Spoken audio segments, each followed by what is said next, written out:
Once again, I have another book review. This time it is Road Home by Rex Ogle. This is a memoir about the time that Rex Ogle was 17 and found himself homeless after his father kicked him out for being gay.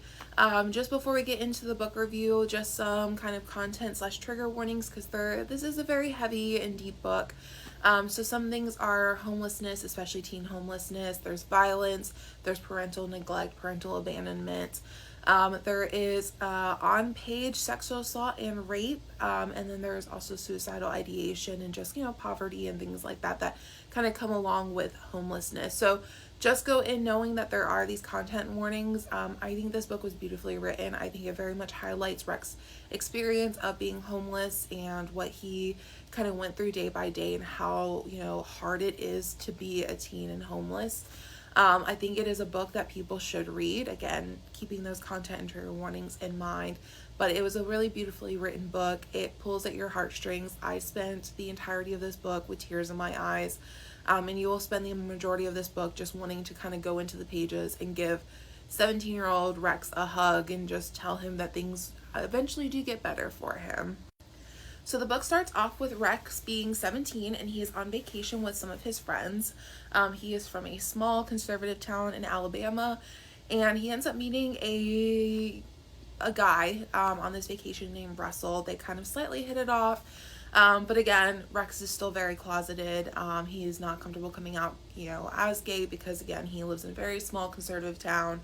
His family is very religious, so he just doesn't feel like it's going to be accepted if he does. Fast forward past this trip, he is home and his father drops the bomb that his father knows that he is gay. His stepsister accidentally kind of told the stepdad that he was gay. She just didn't realize that the repercussions of what that would be. She really truly thought that the dad wouldn't have a problem. But basically the dad gives him an ultimatum of he can either follow the dad's rules and basically live as a straight man, or he can find himself on the streets. So Rex leaves his home. After leaving, Rex goes from Alabama to New Orleans. There's a couple reasons why he did this. One of them is because that was where Russell lived. He is also a big fan of Anne Rice and Interview with a Vampire.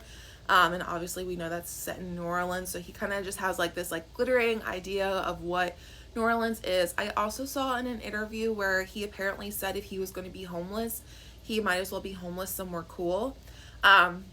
So anyways, we see 17-year-old Rex roll into New Orleans. He has, I think, about $200 in his pocket. He's got his truck.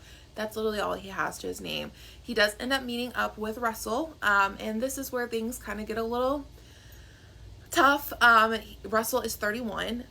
Rex does lie to him and tells him that he is 18. He then subsequently starts living with Russell.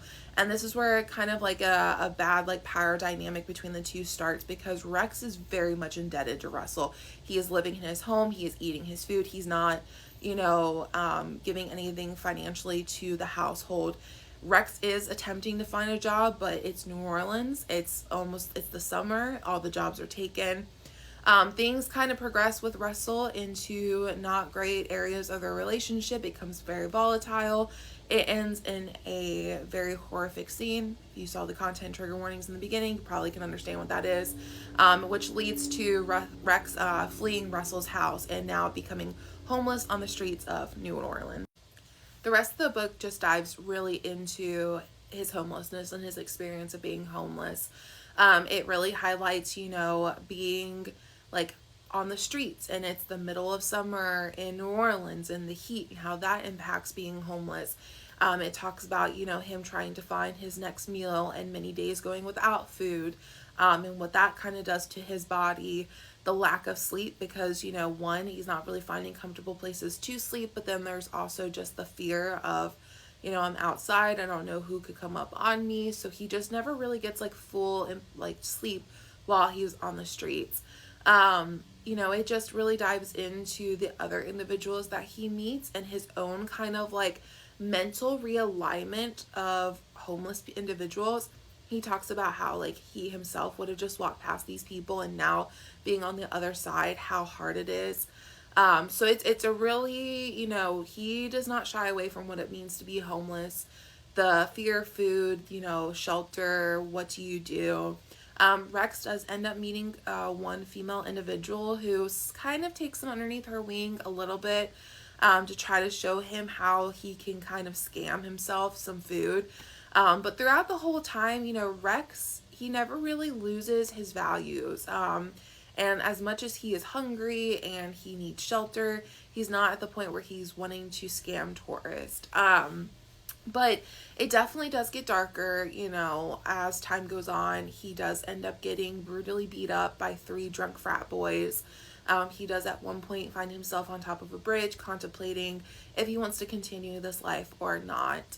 I, will spoil this book because I had to spoil for myself. Rex Ogle does come out of homelessness. He ends up calling his grandmother, who takes him in, and from what I understand, she was a major, massive supporter of him. Rex Ogle ended up going on to become like an editor, and does we worked on basically like DC and Marvel Comics as far as I remember. He became an editor. He worked on a book with Neil Patrick Harris. So he does survive homelessness, and I love that he's gone back to write this book. So like I said, Rex Ogle does not shy away from anything that happened to him and his experiences of being homeless. I think he could have very much sugarcoated it if he wanted to, and he didn't, which I think is appropriate and perfect. I think it's kind of one of those things where you have to have that glaring, uncomfortable, viewpoint of what it is to be homeless and what it is to be around other homeless people. And, there were the individuals who, like he said at one point in the book, a twist of fate is all that, stands between him and the people walking past him, treating him like he was invisible. And it does kind of make you look at your own life and, what would you do? I mean, I honestly couldn't even imagine finding myself at almost 33 years old being homeless, let alone 17. And I just, I gotta say his resilience throughout it all. Like I said, he never let his values be tainted by his time on the street. He could have become a very bitter person after the things he experienced. And for everything that I have seen, and I have followed him now and have looked much into his life after finishing this book, he seems like a very happy person. I know that he is married and has a very cute dog. I've seen that on his Instagram. So I just love that, even though he has this really horrible and kind of tragic backstory in childhood, he's never let it really change him, and he tries to stay, very positive in life. I think this is a book, like I said, that I think everyone needs to read. I think it, really highlights that, discussion of LGBTQ youth and what happens when they come out to parents who are not supportive and they find themselves homeless. What do? I think it also will really make you rethink your viewpoint of the homeless population. So Road Home by Rex Ogle does come out May 14th. Like I said, again, I think this is an amazing book.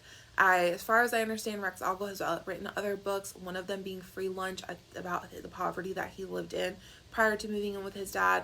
It's definitely an author that I'm going to read again.